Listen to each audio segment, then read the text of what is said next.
ನಿಮ್ಗೆ ಈ ಮನೆಯಲ್ಲಿ ಯಾರಿಂದನಾದರೂ ಹಿಂಸೆ ಆಗ್ತಿದ್ಯಾ? ನಿಮ್ಗೆ ಯಾವುದಕ್ಕಾದ್ರೂ ಪೀಡಿಸ್ತಾ ಇದ್ದಾರಾ?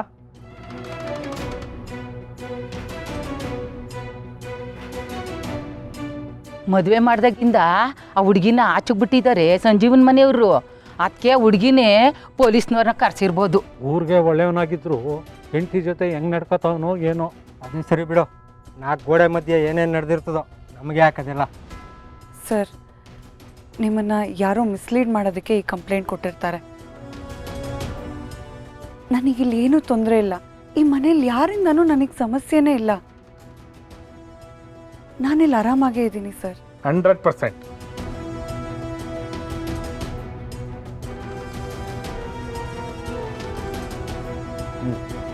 ನೀವು ಹೇಳೋದನ್ನ ನಾನು ನಂಬ್ತೀನಿ.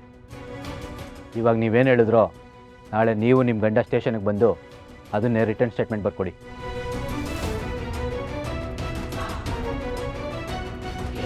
ಬನ್ನಿರಿ, ನಾವು ಕೇಳಿದಾಗ ಏನೂ ಸಮಸ್ಯೆ ಇಲ್ಲ ಅನ್ನೋದು, ಆಮೇಲೆ ಇನ್ನೊಂದು ದಿನ ಬಂದು ಕಿರುಕುಳ ಅನ್ನೋದು ಬರೀ ಇದೆ ಆಗುತ್ತೆ.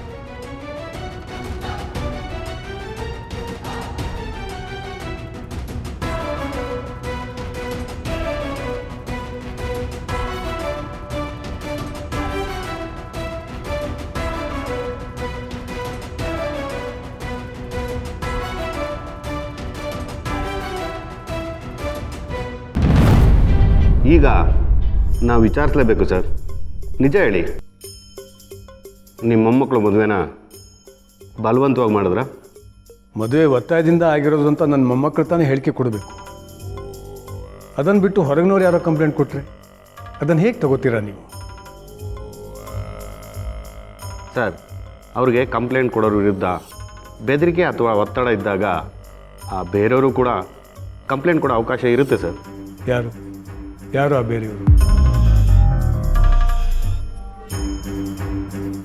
ಕಂಪ್ಲೇಂಟ್ ಕೊಟ್ಟವ್ರು ಯಾರು ಅಂತ ತಿಳ್ಕೊಳ್ಳೋ ಹಕ್ಕಿದೆ ನನಗೆ. ಹಾಗಲ್ಲ ಸರ್, ಇದು ಯಾರೋ ಸ್ವಲ್ಪ ಇನ್ಫ್ಲೂಯೆನ್ಸ್ ಇರೋ ವ್ಯಕ್ತಿ ಅಂತ ಅನಿಸುತ್ತೆ. ನಾನು IR ಆಫೀಸರ್ನೆಲ್ಲ ವಿಚಾರಿಸಿದ್ದಾಯ್ತು ಸರ್. ಹಾಗಾಗಿ ನಾವು ಇದನ್ನು ಇಗ್ನೋರ್ ಮಾಡೋದಕ್ಕಾಗಲ್ಲ ಸರ್. ಯಾರದು? ಸರ್, ಅದು ಇನ್ಸ್ಪೆಕ್ಟರ್, ನನಗೆ ತಿಳ್ಕೊಳ್ಳೋ ಹಕ್ಕಿದೆ. ಯಾರದು?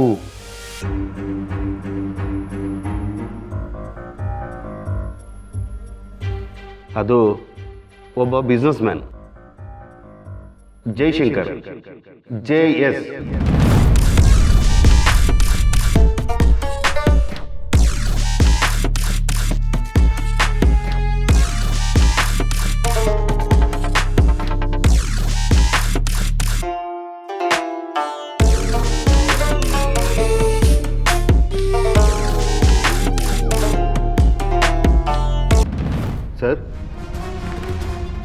ಸರ್,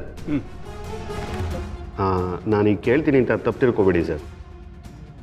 ಈಗ ನಿಮ್ಮ ಮೊಮ್ಮಕ್ಕಳ ಜೊತೆ ನಿಮ್ಮ ಸಂಬಂಧ ಹೇಗಿದೆ ಸರ್? ನಿಮ್ಮ ಮೊಮ್ಮಗ ಬೇರೆ ಮಿಸ್ಸಿಂಗು. ಅವನೇನಾದರೂ ನಿಮ್ಗೆ ಆಗದೆ ಇರೋರ ಜೊತೆ ಸೇರಿಕೊಂಡು? ಇಲ್ಲ, ನನ್ನ ಮೊಮ್ಮಗ ಹಾಗೆ ಮಾಡಲ್ಲ. ನಮ್ಮ ಮನೆಯವ್ರು ಯಾರು ನನ್ನ ವಿರುದ್ಧ ಕೈ ಜೋಡಿಸಲ್ಲ. ನನ್ನ ಕಾಳಜಿ ಏನಂದರೆ ಸರ್, ನಿಮ್ಮ ಮೊಮ್ಮಗ ಸಿಕ್ಕಿದ ಮೇಲೆ ಅವನು ಮನೆ ಬಿಟ್ಟು ಹೋಗಿದ್ದು ಮದುವೆ ಅನ್ನೋ ಕಾರಣದಿಂದಲೇ ಅಂತ ಹೇಳಿದರೆ ಖಂಡಿತವಾಗ್ಲೂ ನಾನು ನಿಮ್ಮ ಮೇಲೆ ಆ್ಯಕ್ಷನ್ ತೊಗೋಬೇಕಾಗುತ್ತೆ ಸರ್. ಈ ಕೇಸಲ್ಲಿ ನಿಮಗೆ ಸಪೋರ್ಟ್ ಇಲ್ಲ ಅಂದರೆ ಮುಂದೆ ತೊಂದರೆ ಆಗೋ ಚಾನ್ಸಸ್ ಇರುತ್ತೆ ಸರ್. ಅಂದರೆ ಇದರಲ್ಲಿ ಪ್ರೆಷರ್ ಕ್ರಿಯೇಟ್ ಆಗಿರೋದ್ರಿಂದ ನೀವೊಬ್ಬರೇ ಹ್ಯಾಂಡ್ಲ್ ಮಾಡೋದು ಕಷ್ಟ ಸರ್. ಜೊತೆಗೆ ಸರ್, ಸಾಹೇಬ್ರ ಮಗಳು ಬಂದಿದ್ದಾರೆ ಸರ್.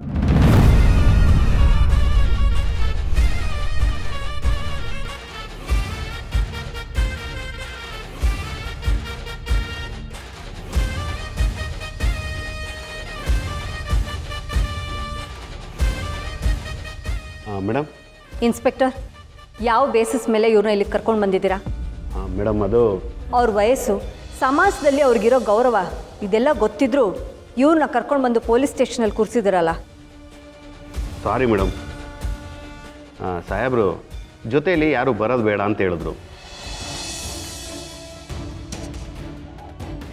ಜೊತೆಗೆ ಈ ಕೇಸು ಸೆನ್ಸಿಟಿವ್ ಆಗಿರೋದ್ರಿಂದ ಕಂಪ್ಲೇಂಟ್ ತಗೊಳ್ಳೇಬೇಕಾಯ್ತು ಮೇಡಮ್. ಏನು ಸೆನ್ಸಿಟಿವ್ ಕೇಸಾ? ಆದಿ ಕಾಣ್ತಾ ಇಲ್ಲ ಅಂತನಾ? He will be back. ಅದಲ್ಲ ಮೇಡಮ್, ಮತ್ತೆ ಧರ್ಮರಾಜ್ ಸರು ಅವ್ರ ಮೊಮ್ಮಗಳಿಗೆ ಒತ್ತಾಯವಾಗಿ ಮದುವೆ ಮಾಡಿಸಿದ್ದಾರೆ ಅಂತ ಕಂಪ್ಲೇಂಟ್ ಬಂದಿದೆ ಮೇಡಮ್.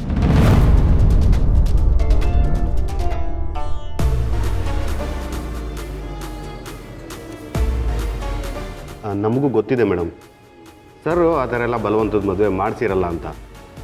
ಹಾಗಾಗಿ ವಿಚಾರಿಸ್ಬೇಕಾಗಿರೋದು ನಮ್ಮ ಕರ್ತವ್ಯ ಅಲ್ವಾ?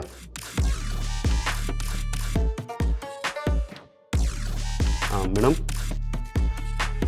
ಕಂಪ್ಲೇಂಟು ಯಾರು ಕೊಟ್ಟಿದ್ದು? ಮೇಡಮ್ ಅದು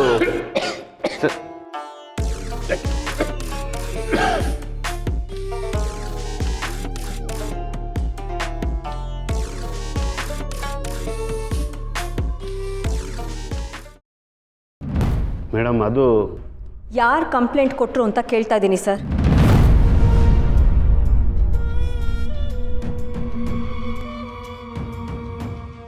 ಒಂದು ಅನಾಮಿಕ ಕಾಲ್ ಮೇಡಮ್. ಹಾಂ, ಯಾರೋ ಕಾಲ್ ಮಾಡಿ ಕಂಪ್ಲೇಂಟ್ ಕೊಟ್ಟರು ಅಂತ ಇವ್ರನ್ನ ಇಲ್ಲಿಗೆ ಕರ್ಕೊಂಡು ಬಂದು ಕೂರಿಸಿದ್ದೀರಾ? ಉದ್ದೇಶ ಅದಿರಲಿಲ್ಲ ಮೇಡಮ್. ನಿಮ್ಮ ಮನೆಯಿಂದನೇ ಒಂದು ಮಿಸ್ಸಿಂಗ್ ಕಂಪ್ಲೇಂಟ್ ಬಂದಿತ್ತಲ್ಲ ಮೇಡಮ್, ಹಾಗಾಗಿ. ಸೊ ಅದಕ್ಕೂ ಇದಕ್ಕೂ ಸಂಬಂಧನ ನೀವೇ ಕಟ್ಬಿಟ್ರಾ? ದೇವಕಿ, ಅವ್ರು ಬರೀ ವಿಚಾರಿಸ್ತಾ ಇದ್ದಾರೆ ಅಷ್ಟೇ ಅಲ್ವಾ? ಅದನ್ನ ನಮ್ಮೆಲ್ಲರಿಗೂ ವಿಷಯ ತಿಳಿಸಿ ಮಾಡಬಹುದಾಗಿತ್ತಲ್ವಾ? ಈ ರೀತಿ ಅಪರಾಧಿ ಥರ ಕರ್ಕೊಂಡು ಬಂದು ಕೂರಿಸೋ ಅವಶ್ಯಕತೆ ಇತ್ತಾ? ಮೇಡಮ್, ಅದೇನು ಪ್ರೊಸೀಜರ್ ಇದೆಯೋ ಬೇಗ ಮಾಡಿ. I want to take him home. Yes madam.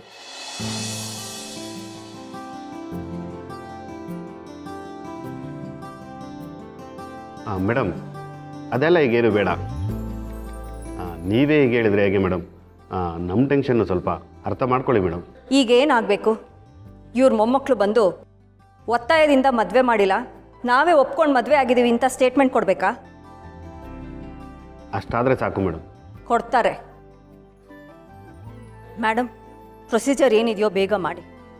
ಇವರಿಲ್ಲಿ ತುಂಬ ಹೊತ್ತಿರಬಾರ್ದು.